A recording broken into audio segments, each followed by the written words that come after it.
నమస్తే, welcome to #you. నేను మీ Rajesh. So ఇప్పుడు తెలంగాణ రాష్ట్ర రాజకీయాల్లో కొంత సోషల్ మీడియా వేదికల ద్వారా వార్ చాలా పీక్స్కి నడుస్తుంది. ఒకవైపు బీఆర్ఎస్ పార్టీ, మరోవైపు కాంగ్రెస్ పార్టీ. ఇట్లా జరుగుతున్నటువంటి సందర్భంగా ఇప్పుడు మైనంపల్లి టీం ఏదైతే మైనంపల్లి రోహిత్ కానీ ఎమ్మెల్యేగా యువ ఎమ్మెల్యేగా ఉన్నారో ఆయన, అట్లాగే మైనంపల్లి హనుమంతరావు గారు, వీళ్ళిద్దరు కూడా ఇప్పుడు రంగులో దిగిన తర్వాత సోషల్ మీడియా వార్ కొంత పీక్స్కి జరుగుతున్నట్టుగా కనిపిస్తోంది. అంటే మొన్నటికి మొన్న బీఆర్ఎస్ పార్టీ చాలా మేమే స్ట్రాంగ్ సోషల్ మీడియాలో, అంటే అవతల పార్టీ తిట్టడంలో కొంత సక్సెస్ఫుల్గా వెళ్తున్నాం. ప్రజల్ని అంటే వాస్తవానికి సోషల్ మీడియాని ఏ విధంగా వాడుకోవాలి అంటే ప్రజల్లో ప్రభుత్వం చేస్తున్నటువంటి వైఫల్యాల్ని, ప్రభుత్వ ఇబ్బందుల్ని, ఇది ప్రతిపక్ష పార్టీగా దాన్ని హైలైట్ చేస్తా ప్రభుత్వాన్ని మేల్కొల్పే దిశగా ప్రతిపక్షాలు పనిచేయాలి. కానీ ఇక్కడ జరుగుతున్నటువంటి విధానం ఏంటి? కేవలం తిట్టేందుకే సోషల్ మీడియాని వాడుకుంటున్నటువంటి సందర్భాలు కనిపిస్తున్నాయి. మరీ ముఖ్యంగా కాంగ్రెస్ పార్టీలో ఉన్నటువంటి ఎమ్మెల్యేలని, ఎమ్మెల్సీలని, మంత్రులని, సీఎం రేవంత్ రెడ్డిని ఈ విధంగా కొంత కాంగ్రెస్ పార్టీ ప్రభుత్వంలో భాగస్వాములుగా, ప్రజాపాలనలో భాగస్వాములు అవుతున్నటువంటి వాళ్ళని ఇబ్బందికరంగా, వాళ్ళని పర్సనల్గా టార్గెట్ చేసి చేస్తున్నటువంటి వ్యవహారమే ఇప్పుడు తెలంగాణ రాష్ట్రంలో రాజకీయాల్లో సోషల్ మీడియాలో కనిపిస్తోంది. ఈ నేపథ్యంలో ఇట్లా కనిపిస్తోంది. గత కొంతకాలంగా పింక్ రేంజర్ అని ఇట్లా హెల్మెట్ పెట్టుకొని కొంత కామెంట్స్ చేస్తూ, సెటేరికల్గా కామెంట్స్ చేస్తూ, విమర్శిస్తూ, కాంగ్రెస్ పార్టీ నాయకులనే టార్గెట్ చేస్తూ పింకీలు, ఈ పింక్ రేంజర్ అని దిగినటువంటి పరిస్థితి. ఇక స్పష్టంగా అర్థమైపోతుంది పింక్ రేంజర్ అంటే మీకే అర్థమైపోతుంది. కానీ మొత్తం అన్ని సోషల్ మీడియా హ్యాండిల్స్లో కూడా హల్చల్ చేస్తున్నారు గత కొంతకాలంగా. అయితే ఒకే ఒక్క రీల్, అంటే మామూలుగా కాంగ్రెస్ పార్టీ నాయకులు పెద్దగా సోషల్ మీడియాని అంటే మరీ ఎక్కువ విస్తృతంగా బీఆర్ఎస్ పార్టీని లేకుంటే అక్కడ ఉన్నటువంటి నాయకత్వాన్ని కొంత తిట్టే పరిస్థితికి పోరు. అంటే సరే చేస్తే చేసుకోలేని వదిలేసే వైఖరే ఉంటుంది ఎక్కువ శాతం. అంటే నార్మల్గా ప్రెస్ మీట్లోనో లేదంటే బైట్స్లోనో వాటిలో ఇట్లా మాట్లాడుతుంటారు తప్పితే డైరెక్ట్గా అంటే ముళ్ళును ముళ్ళుతోనే తీయాలి అనేది సహజంగా తెలుగు రాష్ట్రాల్లో ఒక సామెత ఉంటుంది. అట్లా ఇప్పుడు ఒక వీడియో ఎప్పుడైతే మైనంపల్లి రోహిత్ గురించి ఒకే ఒక్క వీడియో పింక్ రేంజర్ చేసి రిలీజ్ చేస్తే ఒకటే వీడియోకి ఒకటే రోజులోనే అప్కమింగ్ రేంజర్ నెక్స్ట్ ఇంట్రడ్యూసింగ్ అని చెప్పి ట్రై రేంజర్ అని దిగిపోయాడు. సో ఇప్పుడు నిజంగా పింక్ రేంజర్కి నిజంగా డైరెక్ట్గా దిగిపోతుంది. సూటి సెటైర్లు ఎక్కడ కూడా, అంటే ముళ్ళును ముళ్ళుతో తీయాలన్నాను కదా, ఇప్పుడు ఈయన ఎట్లయితే పింక్ రేంజర్ తిడుతూ అవతల వాళ్ళని టార్గెట్ చేస్తున్నారో సేమ్ ట్రై రేంజర్ కూడా అవతల వాళ్ళని లెఫ్ట్ అండ్ రైట్ ఇచ్చి మరి టార్గెట్ చేసి ఇవాళ కార్నర్ చేస్తున్నటువంటి సందర్భాలు కనిపిస్తున్నాయి. వీళ్ళు ఎట్లా కాంగ్రెస్ పార్టీ నాయకుల్ని కార్నర్ చేస్తున్నారో సేమ్ స్ట్రాటజీ. అంటే ఇది కాంగ్రెస్ పార్టీ చేసినటువంటి వ్యవహారం కాదు, ఇది మైనంపల్లి రోహిత్ ఇచ్చినటువంటి దెబ్బ. అందుకని ఇప్పుడు చెప్తున్నా నేను, మైనంపల్లి రోహిత్ మీద ఒకే ఒక వీడియో చేస్తే ఆ వీడియోని ఇవాళ ట్రై కలర్ కౌంటర్ చేస్తూ నిజంగా మైనంపల్లి దెబ్బ ఏ విధంగా ఉంటుంది అని ఖచ్చితంగా పింక్ రేంజర్ తెలిసే విధంగా కొంత స్పష్టంగా అర్థమవుతుంది. అంటే ఒక రకంగా చెప్పాలంటే పింక్ రేంజర్ ఏదైతే వీడియో చేశాడో ఆ వీడియో తర్వాత మైనంపల్లికి సంబంధించిన అనుచరులు విస్తృతంగా సోషల్ మీడియాలో పింక్ రేంజర్ని ఒక రకంగా ఒక రేంజ్లో ఆడుకున్నారు. కానీ అది సరిపోదు అన్నట్టుగా ఇప్పుడు జై మైనంపల్లి పేరుతో ఈ ట్రై రేంజర్ అని దిగిపోయాడు సోషల్ మీడియాలో. సో ఇప్పుడు ట్రై రేంజర్ డైరెక్ట్గా పింక్ రేంజర్కి కౌంటర్ ఇస్తున్నారు. నిజంగా ఇప్పుడు ఏదైతే ఈ బ్యాచ్ ట్రై కలర్ ధీటుకి కొంత ఈ బ్యాచ్ ఏదైతే పింక్ రేంజర్ బ్యాచ్ ఉందో వాళ్ళంతా ఒక రకంగా దిమ్మ తిరిగిపోయినటువంటి పరిస్థితి. సో నిజంగానే ఒక రకంగా చెప్పాలంటే ఈయన యువనేత, డాక్టర్ అయినప్పటికీ కూడా సోషల్ మీడియాలో కూడా చాలా యాక్టివ్గా ఉంటారు. మరి ఇట్లాంటి సందర్భాల్లో ఒక రకంగా ఇప్పుడు మొన్నటికి మొన్న మల్కాజ్గిరిలో ఒక యుద్ధ వాతావరణం తలపించింది. బీఆర్ఎస్ వర్సెస్ కాంగ్రెస్ అతి పెద్ద వార్ జరిగింది. ఆయన సొంత అడ్డాలో, మైనంపల్లి అడ్డాలో పెద్ద యుద్ధం జరిగింది. బీఆర్ఎస్ వర్సెస్ కాంగ్రెస్ ఇప్పటికి కూడా స్టిల్ కొనసాగుతోంది. అంటే విమర్శలు, ప్రతి విమర్శలు కొనసాగుతూనే ఉన్నాయి. మొన్న కార్పొరేటర్లు అందరూ కూడా బండబూతులు తిట్టినటువంటి సందర్భాలు ఉన్నాయి. మొన్న కూడా మహిళల్ని కించపరుస్తా చేసినటువంటి వ్యాఖ్యలు, అంటే మహిళల్ని కులం పేరుతో కించపరుస్తా చేసినటువంటి వ్యాఖ్యలు కూడా సోషల్ మీడియాలో ఒక రేంజ్లో దుమారం రేపుతున్నాయి. మరి ఇంత ఒకరికొకరు రెచ్చగొడుతూ, అంటే కావాలనే, అంటే ఇప్పుడు సద్దుమణిగిపోయినటువంటి వివాదం అని అందరికీ కనిపించేలాగా ఉన్నప్పటికీ కూడా సోషల్ మీడియాలో అయితే సద్దుమణగలేదు. అంటే ఆన్ గ్రౌండ్ సద్దుమణిగింది. మైనంపల్లి హనుమంతరావు అట్లాగే మైనంపల్లి రోహిత్ ఇద్దరు కూడా అడ్డా మీదకి వచ్చారు. సిఐ గారిని పిలిచారు, కంప్లైంట్లు ఇవ్వమన్నారు, కేసులు పెట్టమన్నారు. పెద్ద ఎత్తున ఒక యుద్ధ వాతావరణం అయ్యేలాగా మొత్తం మల్కాజ్గిరి మొత్తం హల్చల్ అయిపోయింది. అయితే ఇప్పుడు మల్కాజ్గిరిలో అంత హల్చల్ అయిపోయిన తర్వాత ఇప్పుడు సోషల్ మీడియాలో ఇంకా కూడా ముదిరిపోతూనే ఉంది వివాదం. అదేమి పులి స్టాప్ పడట్లా. మరి ఇప్పుడు పింక్ రేంజర్ చేసినటువంటి ఒక వివాదాస్పద వీడియో ఆయనకి అసలు కేసులు వచ్చింది. ఇప్పుడు ఏమైంది? ట్రై రేంజర్ అని ఈయన దిగిపోయాడు, పింక్ రేంజర్ దిమ్మ తిరిగిపోతున్నటువంటి సందర్భాలు మనకు కనిపిస్తూ ఉన్నాయి. మొత్తం మీద సోషల్ మీడియాలో ఒక రేంజ్లో వెళ్ళిపోతుంది. సోషల్ మీడియాలో అంటే అది మనం ఇక్కడ ప్లే చేయలేం కాబట్టి, అంటే కొంచెం కాపీరైట్ క్లైమ్స్ లేకుంటే వాళ్ళ డైరెక్ట్ కార్నర్డ్ బూతులు ఉంటాయి కాబట్టి డైరెక్ట్గా ప్లే చేయలేకపోతున్నాం. బట్ ఎనీహౌ ఈ సోషల్ మీడియాలో అయితే మాత్రం రేంజర్స్ అయితే మాత్రం రెచ్చిపోతూ ఉన్నారు. ఈ పింక్ రేంజర్కి అయితే ట్రై రేంజర్ ఒక రేంజ్లో ఇచ్చి పడేసాడని చెప్పుకోవాలి. మరి చూద్దాం భవిష్యత్తులో ఈ వారు ఇంకా ఎక్కడికి వెళ్తుంది అని కూడా. సో ఇప్పుడు ట్రై రేంజర్ని దింపినటువంటి నేపథ్యంలో ఒకసారి మైనంపల్లికి సంబంధించినటువంటి మల్కాజ్గిరి ప్రజలు యూత్ ఏమనుకుంటారో తెలుసుకునే ప్రయత్నం చేద్దాం. నమస్తే సాయిబాయ్.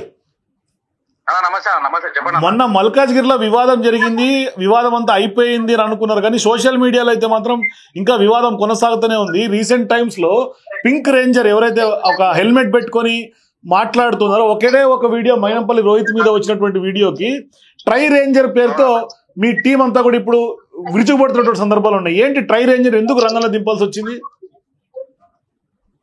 అన్న? ఇప్పుడు వాస్తవాలు బయట పెట్టకపోని కారణం ఏంటంటే పబ్లిక్ లో ఇప్పుడు మనము ముస్లింస్ హిందూ కొట్లాటలు చూస్తారు కదా మీరు ఓల్డ్ సిటీలో, అవును, ఆ మత కళాలు లేపినట్టు అయిపోతుంది. ఇప్పుడు కేటీఆర్ అనేటోనికి పేరు లేదు, ఊరు లేదు. కేటీఆర్ కి పేరు ఎట్టు వచ్చింది? కేసీఆర్ దిక్కెళ్ళి వచ్చింది. చలో ఉద్యమంలో చేసిండో కష్టపడ్డాడో కేసీఆర్ వల్ల వచ్చింది, ఓకేనా. మనోడు అయ్యనేమో ఇంట్లో కూర్చుంటాడు, కొడుకేమో రోడ్డు మీదకి వచ్చి పెత్తనాలు చేస్తాడు. అంటే కొడుకు ఏవైతే విషయాలు ఉన్నాయో, చేసిన చిల్లర లెక్కలు గాని, దొంగ లెక్కలు గాని, లంగ లెక్కలు అవన్నీ పెడితే పబ్లిక్ చెప్పుతో కొడతారు. మనోడు ఏం చేస్తుందంటే సోషల్ మీడియాని అడ్డం పెట్టుకొని, మీకు కూడా ఐడియా ఉంది, సోషల్ మీడియాని అడ్డం పెట్టుకొని ఎన్నో లెక్కలు చేసినోడు. అట్లాంటిది ఏదైతే ఇప్పుడు చేసే లెక్కలు ఎట్లుందంటే, కొత్త క్యాండిడేట్ కి దింపిండి చూసినాం అన్న, హెల్మెట్ పెట్టుకొని. ఆ హెల్మెట్ పెట్టుకున్న క్యాండిడేట్ ఎవరో తెలుసు, మాకు అన్ని తెలుసు, కానీ ఇట్లాంటి చిల్లర రాజకీయం చేసేది మన క్యాండిడేట్. ఇంకొకటి, మేము పెట్టిరని చెప్తున్నా అంటున్నారు కదా, మేము అట్లాంటివి పెట్టలేదన్నా. హనుమంత్ అన్న, మైనంపల్లి హనుమంత్ అన్న, రోహిత్ బాబు వాళ్ళ ఫ్యాన్స్ ఎవరైతే ఉంటారో వాళ్ళని సొంతంగా క్రియేట్ చేసుకోండి. మేము ఎవరిని కూడా ప్రోత్సహించి ఇట్లా చేయండి అట్లా చేయండి అని ఎప్పుడైతే చెప్పలేదా. 10 మందికి ఆదుకునేటోళ్ళమే కానీ 10 మంది నాశనం కోరేటోళ్ళం అయితే అంటే కాదు. మీరు డైరెక్ట్ గా ఇన్వాల్వ్ చేయించకపోయినా ఇప్పుడు ఈ ట్రై రేంజర్ ఎవరైతే పింక్ రేంజర్ కి ధీటుగా కౌంటర్లు ఇస్తున్నారు సోషల్ మీడియాలో, ఒక రకంగా చెప్పాలంటే యుద్ధ వాతావరణం తలపిస్తుంది. సోషల్ మీడియాలో మరింత ముదురుతోంది వారు. అవునన్నా, ఇప్పుడు క్యాస్ట్ పరంగా ఎవరిని పడతారని ఊకం కదా అన్న. రామన్ ఆయన కౌంటర్ ఇచ్చిండు, అరువుల గురించి ఇచ్చిండు. ఇప్పుడు అరువులు అనేది ఎస్సీ క్యాస్ట్, వాళ్ళని ఎందుకు ఊకుంటామన్నా? దేని కూర్చాలా? నువ్వు స్థానిక కార్పొరేటర్ అయి ఉన్నావు. ఇప్పుడు సోషల్ మీడియాలో దునియా పోస్టులు పెడుతున్నారు అన్న. ఇప్పుడు నా ఫ్యాన్స్ ఉంటారు అనుకోండి, ఎగ్జాంపుల్, నాకే ఫ్యాన్స్ ఉన్నారు, నన్ను ఏమన్నా అంటే ఊకునేటోళ్ళు అయితే ఉండరు. అట్లనే హనుమంత్ అన్నకి నాలాంటి ఫ్యాన్స్ గానీ, నాలాంటి కష్టపడే కార్యకర్తలు అందరూ ఉంటారన్న. బరాబర్ ఏదన్నా అంటే ఊకునేటోళ్ళం కాదు. నువ్వు అనకు, నువ్వు చెయ్యకు. నీ పని ఏంది? కార్పొరేటర్, స్థానిక కార్పొరేటర్ పని ఏందన్నా? డివిజన్ల పనులు, మోరీల పనులు గాని, స్ట్రీట్ లైట్లు గాని, రోడ్ల పని గాని చెయ్యాలి. నీకు ఎందుకు ఇవన్నీ ఎందుకు? ఇవన్నీ నువ్వు చేస్తున్నావు కాబట్టే కదా ఇవన్నీ అవుతున్నాయి. ఇప్పుడు మీరు మీ ఎమ్మెల్యే డప్పు కొట్టుకుంటారు, మేము అది చేసినాం ఇది చేసినాం. ఏం చేసిరు? మాట్లాడితే బీజేపీ వాళ్ళు మాట్లాడాలా, సెంట్రల్ నుంచి ఫండ్ వస్తే, లేకపోతే తెలంగాణ స్టేట్ లో కాంగ్రెస్ పార్టీ వాళ్ళు మాట్లాడాలా. మీరెవరయ్యా? మీరు ఏం తీసుకొచ్చారు అని చెప్పి మీరు డప్పు కొట్టుకుంటారు? రూపాయి పని చేయలేదు మీరు ఇప్పటిదాకా. కానీ వాళ్ళు రాష్ట్రం తీసుకొచ్చిన చెప్తారు కదా వాళ్ళు. ఎవరిస్తే ఇచ్చిరు? సోనియా గాంధీ కాలు మొక్కితే రాష్ట్రం వచ్చింది. సోనియా గాంధీ వద్దు అనుకుంటే, మొండి లెక్కలు చేసి ఉంటే రాష్ట్రం రాకపోతుండే. మనోడు గవర్నమెంట్ ఇచ్చిన 6 గజాల భూమి ఉంటుండే చూసినావా, దాంట్లోకి పోతుండే, బయటకు కూడా రాకపోతుంది. కానీ ఇప్పుడు ఈ వ్యవహారం ఇంకా కూడా ఎక్కువ పీక్స్ కి వెళ్తుందా, లేకుంటే ఎక్కడ దీనికి ఏమైనా పులి స్టాప్ పడే అవకాశం? ఎందుకంటే మల్కాజ్గిరి మొత్తం అట్టుడికి పోతుంది, సోషల్ మీడియా సిచ్యువేషన్ చూస్తా ఉంటే అట్టుడికి పోతుంది అన్న. ఇప్పుడు ఒక చిన్న మాట చెప్తానా, నేను మిమ్మల్ని నేను అన్నా అని పిలిచిన కాబట్టి మీరు మరి మాట్లాడుతారు. ఒకవేళ వేరే లాంగ్వేజ్ డైరెక్ట్ కొడుతూ ఊకుంటారా అన్న మీరు? మరి వాళ్ళన్నప్పుడు మేము ఇవ్వకపోతే మేము ఎందుకు ఊకుంటామన్నా? అన్న హనుమంత్ అన్న మాట్లాడే స్థాయి కాలేదు, వాళ్ళు హనుమంత్ అన్న గురించి మాట్లాడే స్థాయి కాదు. పార్టీలు ఉన్నప్పుడు రెస్పెక్ట్ ఇచ్చి ప్రత్యేకతో ఉంటే బాగుంటది. చిల్లర రాజకీయం చేసేది మీరు. మొన్నటిదాకా రామ్ యాదవ్ ని కొట్టింది మీరే, జగదీష్ యాదవ్ కొట్టింది మీరే. మళ్ళీ ఇప్పుడు ఎండ్ ఆఫ్ ది డే మీరు అందరు కలిసి కుంభకయ్యి ఒక మాయంపల్లి హనుమంత్ అన్న గురించి మాట్లాడుతుంది. మరి ఇన్ని రోజులు ఎందుకు మాట్లాడలేదు? ఇప్పుడు ఎందుకు కొత్తగా వచ్చిర్రు? గొడవ జరిగింది మీ వల్లనే. మీరు గొడవ జరుగుతుందని తెలిసి, గొడవ పెట్టుకోవాలని తెలిసి ఏం చేసారు? బట్టలు పెట్టుకొని వస్తారు. ఒక జత బట్టలు పెట్టుకొని రెడీగా పెట్టుకొని వచ్చారు. అయితే నీ కొడుకులో పని చేద్దామని. నా రాజకీయము వాళ్ళకి ఎంత తెలుసో వాళ్ళకన్నా ఎక్కువ తెలిసిన వాళ్ళు కూడా ఉన్నారు అన్నారు. హనుమంత్ అన్న భిక్ష పెడితే గెలిచిన కార్పొరేటర్ లాగా. హనుమంత్ అన్న భిక్ష పెడితే అంటే హనుమంత్ అన్న వాళ్ళ కొడుకు ముట్టికి అడిగితే గెలిచిన కార్పొరేటర్ లాగా. అది గుర్తు పెట్టుకోమన్నారు. ఏం చేసిరు అనేది బ్యాకప్. ఇప్పుడు ఉత్తగైతే ఎవడైతే పచ్చబొట్టు వేయించుకోడు కదా నా గుండె మీద, రామ్యాదవ్ ఎందుకు వేయించుకున్నాడు? పచ్చబొట్టు వాళ్ళు చేయించుకున్నాడు. ఎంత చేస్తే వేయించుకుంటాడు అన్న.